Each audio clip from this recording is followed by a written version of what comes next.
Hello guys, I am माही। तो ये story हमें भेजी है सुमन ने। ये सुमन के साथ खुद हुआ है इंसिडेंट। तो ये सारी स्टोरी हमें सुमन ने भेजी है। तो सुमन के साथ ऐसा होता है कि पहले तो सुमन की लाइफ बहुत अच्छी चल रही थी, सब कुछ अच्छा था। उसकी एज भी ठीक ठाक हो गई थी, 24। तो फैमिली ने डिसाइड किया कि इसकी ना शादी कर दी जाती है, मतलब अपनी सुमन की शादी कर दी जाती है और इसके लिए लड़का देखना स्टार्ट कर देते हैं। लड़के का नाम होता है आशीष। उससे ये फर्स्ट टाइम मिलती है सुमन। आशीष को सुमन पसंद आ जाती है, सुमन को आशीष पसंद आ जाता है। दोनों में अपना फ़ोन पे चैटिंग स्टार्ट होती है, फ़ोन पे बातें करनी स्टार्ट होती है। तो दोनों डिसीज़न लेते हैं कि हाँ, हम दोनों एक साथ पार्टनर बन सकते हैं और आगे जाके एक साथ अपनी लाइफ स्पेंड कर सकते हैं। तो दोनों की शादी होती है। शादी होने के बाद सुमन इसके घर चली जाती है। दोनों अपने फिर उसका जो अपना आशीष है, उनका घर भी दिल्ली में ही होता है। तो दोनों की लाइफ फिर भी बहुत अच्छी चल रही है। वो अपना ऑफिस जाता है, ऑफिस से आता है। फिर दोनों डिसाइड करते हैं कि यार हम लोगों को ना घूमना चाहिए, बाहर जाके एक बार हम घूम के आते हैं ना। हम कहीं घूमने नहीं गए जब से हम दोनों एक साथ आए हैं, अपने मतलब एक साथ रिलेशन में आए हैं, हम कभी घूमने नहीं तो गए। तो दोनों डिसाइड करते हैं। फिर अपना जो आशीष होता है वो बोलता है ठीक है, मैं अपनी छुट्टियाँ डाल दूँगा और घूमने चलते हैं। आशीष अपनी छुट्टियाँ डाल देता है और ये लोग डिसाइड करते हैं कि बहुत सोचा, चल शिमला चलते हैं, कभी कुछ इनके दिमाग में बहुत ज़्यादा मतलब बहुत ज़्यादा क्वेश्चन आए, कहाँ जाए। तो ठंडों का टाइम था, तो वो बोलती है कि जो अपनी सुमन होती है वो बोलते हैं यार हम लोग कुल्लू मनाली चले। वो बोलता है कुल्लू मनाली, मतलब वो कभी गई भी नहीं थी। तो वो कहता है, आशीष कहता है चलो ठीक है हम कुल्लू चलते हैं। तो दोनों अपना वहाँ से अपनी जो कार होती है वो बुक करते हैं और दोनों कुल्लू मनाली पहुंच जाते हैं। और कुल्लू मनाली ये लोग जाते हैं 5-6 दिन के लिए, आराम से रहने के लिए बिल्कुल। तो ये लोग जाते हैं मनाली, वहाँ पर आराम से घूमते हैं। फर्स्ट डे ये पहुँचते हैं, सेकंड डे घूमते हैं, बर्फ़ देखते हैं और वहाँ के जो भी इनकी मतलब देखने की इच्छा थी वो सब देखते हैं। सेकंड डे वहाँ की जितने भी कैफ़े होते हैं ना, जितने भी कैफ़े, ओल्ड कैफ़े, वो सब पूरे देखते हैं। कि मतलब इन्हें था, जो सुमन थी उसे था कि मतलब मैं ना सब चीज़ देखूँ, वहाँ कुल्लू जा रही हूँ तो सब चीज़ देखते हैं। थर्ड डे ये रोहतांग जाते हैं आगे, वहाँ पर इंजॉय करके आते हैं, बहुत इंजॉय करते हैं। फिर फोर्थ डे हो जाता है। फोर्थ डे ये अपना वही पुराने मंदिर, पुरानी किले, मतलब पुरानी चीज़ें देखते हैं अपने कुल्लू मनाली में। और ये थोड़े बोर से हो जाते हैं फिफ्थ डे की, मतलब अब करे तो करे क्या, और ना ऐसा करते हैं चल निकल लेते हैं, 1-2 दिन अपना घर में भी रेस्ट करेंगे। तो ये लोग ऐसे सोचते हैं। तो ये लोग आराम से देख रहे हैं, बस देख रहे हैं। इन्हें सुबह मॉर्निंग की बस नहीं मिल रही, दोपहर की नहीं मिल रही, रात की भी नहीं मिल रही और मतलब शाम की भी नहीं मिल रही। और ना मतलब बुक है सारी की सारी ऑलरेडी। और एक रात की बस मिलती है 10 बजे के करीब। तो ये सोचते हैं चल इसी से चले जाते हैं, इतने ये सोचते हैं। और वहाँ पर ना क्या होता है, ये लोग होटल में रहते थे ना, वहाँ पर ना ये बूम फायर करके ना एक साथ बैठ के हाथ सेक के चाय पीते थे, जितने भी थे वहाँ के लोग बाग जितने भी थे। और ये 3-4 दिन रह लिए थे तो इनके स्टाफ से भी थोड़ी अच्छी बातचीत हो गई थी। तो ये स्टाफ के साथ ही बैठ कर अपना बूम फायर करके चाय वगैरह पीते थे।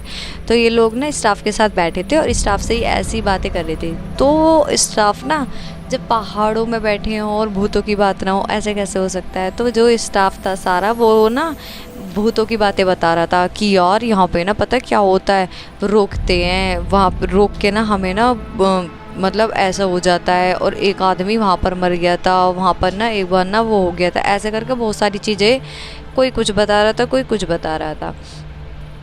आशीष और सुमन को भी इन चीज़ों पे विश्वास हुआ था, क्योंकि ना ये चीज़ें ना पहाड़ों में होती हैं, क्योंकि वहाँ पर ना एक्सीडेंट वगैरह ज़्यादा हो जाते हैं ना, इसीलिए। तो जो आशीष था वो बोल रहा था कि ऐसा मतलब फिर इन चीज़ों से बचा कैसे जाएगा। तो फिर एक उसमें थोड़े बुजुर्ग थे, वो बता रहे थे कि बेटा वो कोई भी होगा ना, वो तुम्हें आवाज़ मारेगा, तो तुम्हें पलट के नहीं देखना, बस पलट गए तो ये सोचो तुम गए। तो ऐसे करके इन लोगों ने मतलब वहाँ पर अपनी बातचीत करी और फिर अपना होटल आ गए। होटल पे अपनी पैकिंग वगैरह की, सब चीज़ की, अपना चेकआउट करके अपनी बस की तरफ चल दिए। जो बस स्टैंड था ना उससे थोड़ी सी पास में ही रुकने वाली थी वो बस। ये वेट करते रहे क्योंकि अंधेरा हो गया था। और एक बात और, मैंने आपको बताया था ठंड का टाइम था, बर्फ़ भी पड़ रही थी हल्की हल्की।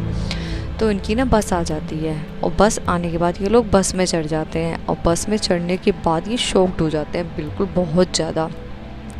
शॉक्ड ऐसे हो जाते हैं, जो कंडक्टर था ना वो कंडक्टर बिल्कुल स्ट्रेट खड़ा था, कोई मूवमेंट ही नहीं कर रहा था, बिल्कुल स्ट्रेट। और ऐसे मतलब जैसे डर होता है ना एक चीज़ का, अंदर भय बैठ जाता है, ऐसे करके वो खड़ा था। वो चुप बिल्कुल खड़ा है, कुछ भी नहीं बोल रहा है। और वो लोग जो आते हैं, सुमन और आशीष सीट पे बैठ जाते हैं, और बैठने के बाद वो देख रहे हैं, सबको देख रहे हैं। और जितने भी उसमें थे ना, जितने भी जने थे वो चुप बैठे हैं, वो कुछ भी नहीं बोल रहे हैं, जैसे कि कुछ मूवमेंट कर रहे हो, नहीं बिल्कुल भी नहीं, चुप बैठे हैं। चुप बैठने के बाद वो आशीष थोड़ा घबरा जाता है, सुमन भी, भाई ये चल क्या रहा है यहाँ पे। तो ना थोड़ी देर बस चलती है और कंडक्टर वहीं खड़ा रहता है, थोड़ी देर चलती रहती है बस। चलने के बाद वो पहुँच जाती है वहाँ पर। एक कट आता है, कट के पास ना थोड़ी सी पहुँचने वाली होती है, जैसे गोल गोल कट आते हैं ना, वहाँ पर पहुँचने वाली होती है। इतने कंडक्टर आता है भाग के, और सबके ना विंडो के ना पर्दे गिराते हुए चला जाता है, सब विंडो के पर्दे गिराते हुए चले जाता है। भाई वो पर्दे गिरा रहा है, ये सुमन कुछ पूछ भी नहीं पा रही उससे, कुछ क्वेश्चन भी नहीं कर पा रही। तो जब वो होता है, आशीष वो भी बस कंडक्टर को देख रहा है कि मतलब ये चल क्या रहा है, और ना दरवाजे भी बंद कर देते हैं बस के, और बस चलती रहती है। जब वो कट निकल जाता है ना, और ये लोग बस अपना मतलब अजीब सा डर बैठ के, कंडक्टर और बस वाला ड्राइवर बस चला रहा है, बहुत अजीब सा रिएक्ट करते हुए वो उस कट पे से निकल जाती है। तो जब वो कंडक्टर होता है वो बोलता है, उफ हम बच गए, ऐसे करके। तो जो कंडक्टर, वो थोड़ी सी आगे चलती है बस, वहाँ पर एक होटल आ जाता है, ढाबा, वहाँ पर बस रुकती है। और कंडक्टर बोलता है, भाई उतर जाओ, जिसको भी खाना पीना खाना है खा लो, यहाँ 25 या 30 मिनट बस रुकेगी, आप लोग रेस्ट वगैरह कर लो। आशीष बोलता है सुमन से कि चलो, मुझे वॉशरूम जाना है, तो मैं कुछ लेना हो तो ले लेना, मैं वॉशरूम होके आता हूँ। वो बोलती है ठीक है। वो बस से उतर के वॉशरूम जा ही रहा था, इतनी जो सुमन होती है ना वो पीछे रुक जाती है। सुमन को चुल होती है जानने की, जो कंडक्टर है उसने पर्दे क्यों गिरे, और उसने ऐसा क्यों बोला कि वो कट पार हो गया था, तो कि उफ हम बच गए, ऐसे करके।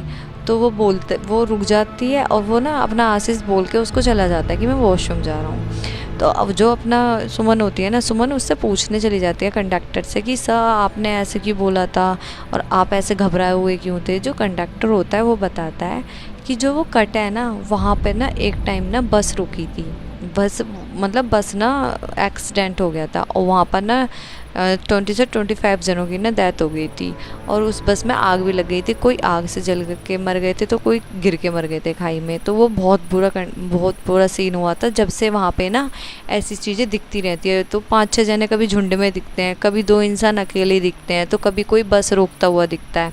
और जो भी उन इंसान को देख लेता है ना, या तो वो पागल हो जाता है या वो मर जाता है। तो इसलिए हम पर्दे घेर देते कि कोई उन्हें देख ना पाए, कि वो कभी लिफ्ट मांग रहे हो तो आप लोग देख ना पाएँ।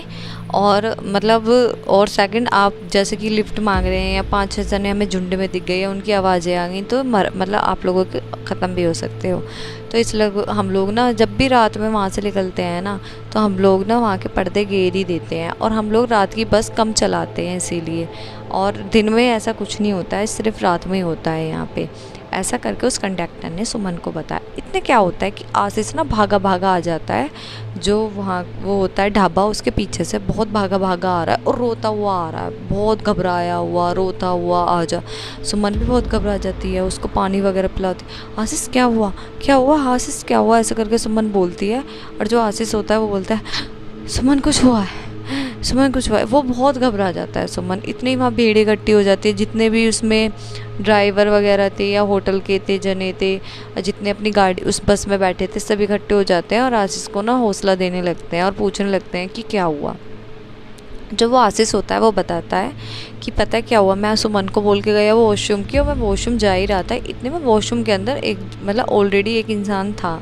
तो मैंने सोचा कि मैं ना ऐसा करता हूँ, ढाबे के उधर वॉशरूम कर देता हूँ। ढाबे के पीछे ना पहाड़ थे और वैसा था थोड़ा।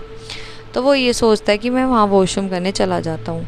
तो वो वहाँ जा रहा है वॉशरूम करने के, मैं मतलब वहाँ जा रहा था वॉशरूम करने के लिए। तो वहाँ 3-4 जने बैठे थे। मैंने सोचा चल 10-15 मीटर अंदर चला जाता हूँ, थोड़ा सा ही अंदर तो जाके वॉशरूम कर ही आता हूँ। तो वॉशरूम कर ही रहा था, इतने ना उसको ना आवाज़ आती है, आशीष आशीष मैं सुमन, आशीष मैं सुमन। तो आशीष को लगता है कि सुमन ना उसके साथ मजाक कर रही है और ना प्रैंक कर रही है, तो वो उधर उधर देखना स्टार्ट कर देता है और उसके पीछे चलना स्टार्ट कर देता है। और ना वो उसके पीछे जाए जा रहा है, अब वो आगे जाए जा रही है, जो भी थी वो या सुमन थी आई डोंट नो, वो आगे जाए जा रही है और वो बोले जा रही है, आशीष मुझे पकड़ो, पकड़ो ना आशीष मुझे, देखो मैं ये रही, कभी पेड़ के पीछे से बोल रही है, कभी इधर से बोल रही है। वो अंदर चला गया। तो आशीष को ना एक टाइम पे रुक गया।